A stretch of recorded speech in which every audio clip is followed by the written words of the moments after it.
Hi guys, and welcome back to another Dot Race video, and today we're going to be playing MotoGP 21. We are here in the Sepang International Circuit for our Moto2 World Championship, and it's round 19 for Malaysia here in Sepang. So starting here in qualifying, or at least practice session right now, and then we'll be moving across to qualifying later on. But of course, big championship lead for Matt Grant so far, and this could be the round where we secure the World Championship. Now the goal is simple, and it's just simply get to the best possible qualifying positions we can and out-qualify Remy Gardner and beat him in the race, or stay roughly around him, and we will be the world champion, or at least the Moto2 world champion. So braking in nice and gently into the right-hander of turn 4. Nice and tight apex there as we now come out of the corner, getting underneath the TISO sign. And you can either go for a tighter apex here or go for a wider line, and go for the tighter one to then trail brake it in for turn 5. Onto the left hand side we go just briefly, so then chuck it to the right hand side for turn 6. So we'll now accelerate out of turn 6 and get onto the rumble strip. Ooh, a little bit out of shape there, getting a little bit too bouncy on said rumble strip on the exit of turn 6. But now turn 8, nice and tight apex. Try and avoid the rumble strip here as well, because it can be quite abrasive, just like you found in turn 6 a moment ago. But hard on the anchors we go for the left-hander. The very difficult, probably the shortest corner in the sense of speed in MotoGP calendar. It's got to be the slowest corner. I can't think of another corner that's going to be taken roughly around 40 miles per hour on a Moto2 machine. But onto the right-hand side we go now for turn 11. We'll be trying to pick up some additional speed here, so then chuck it up on the left-hand side for turn 12. Touching the rumble strip there. You can actually cut across a rumble strip, but it is a little bit dangerous, so do be careful if you do tend to take that line. But onto the right-hand side we go. We're up by 9/10 of a second to Celestino Vietti's time of a 2:08.337. Underneath the DHL sign we go. Power setting 3. Full acceleration now underneath the DHL sign, and now we'll be braking in just a moment's time for the final corner here in Malaysia, the Sepang International Circuit. On the left hand side we go for turn 15. Left hand side, full acceleration with the medium front and the medium rear. Full acceleration towards a line, and across the timer line we will go top with a 2:07.009. Magnificent lap time coming in there for the Moto2 World Championship leader, the champion-elect, let's say, as now Lorenzo Baldassarri's positioned himself ahead of us out of the pits there, now into turn 2. So left-hand side we go. We will be trailing the MV Agusta rider of Lorenzo Baldassarri. He's currently down in 27th position, so he's definitely looking for some improvements. Bo Benschneider on your left-hand side of your screen there has set the fastest sector time in the first one as things stand, and will now begin to heavily brake into turn 4, right on the rear of the MV Agusta just ahead. Power setting 3 is still being utilised right now as we go underneath the TISO sign. Left-hand side for turn 5. Let's try and stay in to the rear of the MV Agusta, and let's see if we can pick up some additional speed, especially for the slipstream is concerned around this circuit, especially for the last 2 corners. You can definitely take some additional speed. We'll try and go around the outside of the MV Agusta. Not quite, as the MV Agusta of Lorenzo Baldassarri just literally cut the corner there.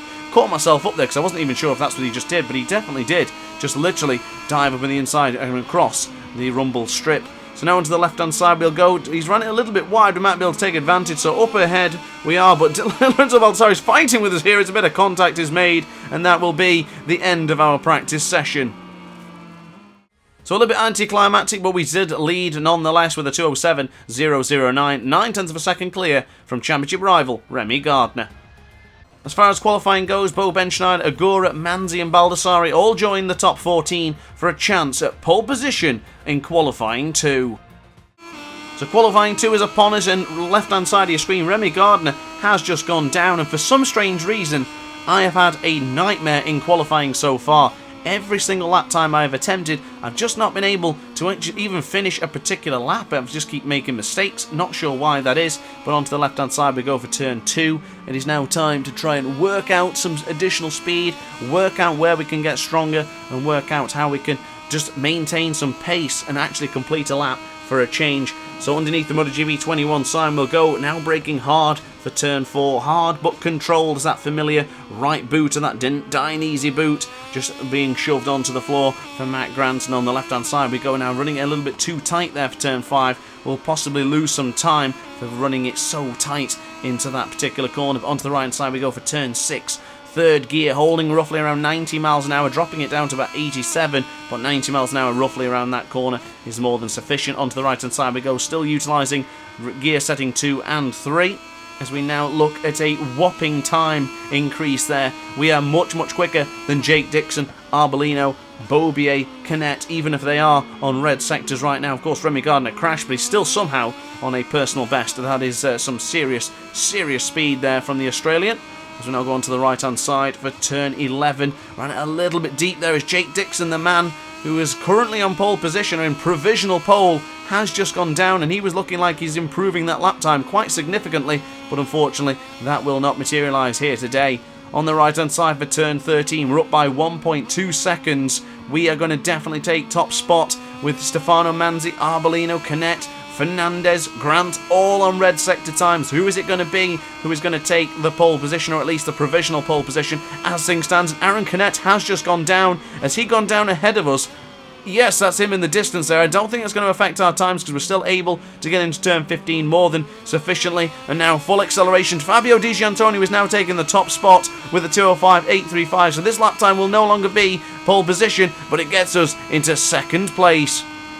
Good job there from the Moto2 rider, the current World Championship leader, of course. As we go onto the right-hand side for turn 1, we'll try and improve our time once again, but I don't think we're going to beat that time for Fabio Di Giannantonio. That is a superb lap.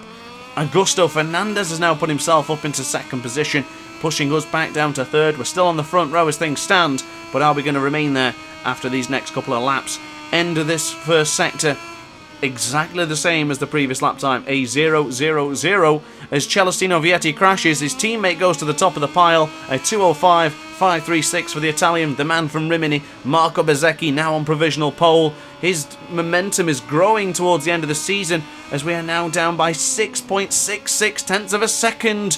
Beware of the beast. 666 is there, and that is the gap between us and Marco Bezzecchi right now, as Stefano Manzi has put himself up into the front row, as we'll now try and do our best to try and get back onto the front row, or at the very least get closer and closer to it.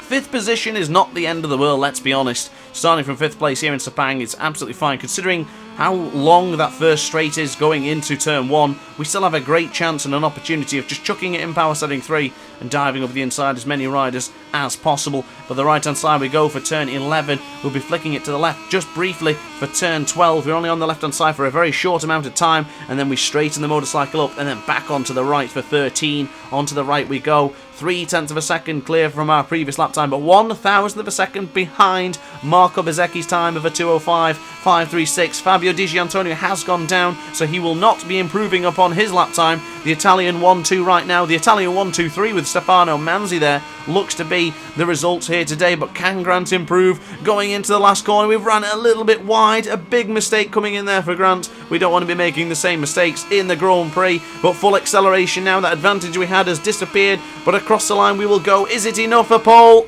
No! Marco Bezzecchi retains pole position with that 2:05. Fabio Di Giannantonio in second, Manzi in third, and Matt Grant just misses out in the front row by 2,000th of a second. So guys, as always, thank you very much for watching the video. I hope you enjoyed. Tonight the Grand Prix will be at 8 PM, so stay tuned for that one, and I will see you then. So guys, like, comment and subscribe if you enjoyed. Hit the notification bell to be alerted to every single Talk Trace upload. And upon that note guys, thank you for watching, and ciao for now. Oh hi, didn't quite see you there. Good to see you're still here. If this video didn't quite set your appetite, then why not watch some more Trace content by clicking the video shown on screen now. Furthermore, if you would like to follow me on social media, you can do so now with the links down in the description. Consider subscribing so you don't miss a single Dr. Ace video.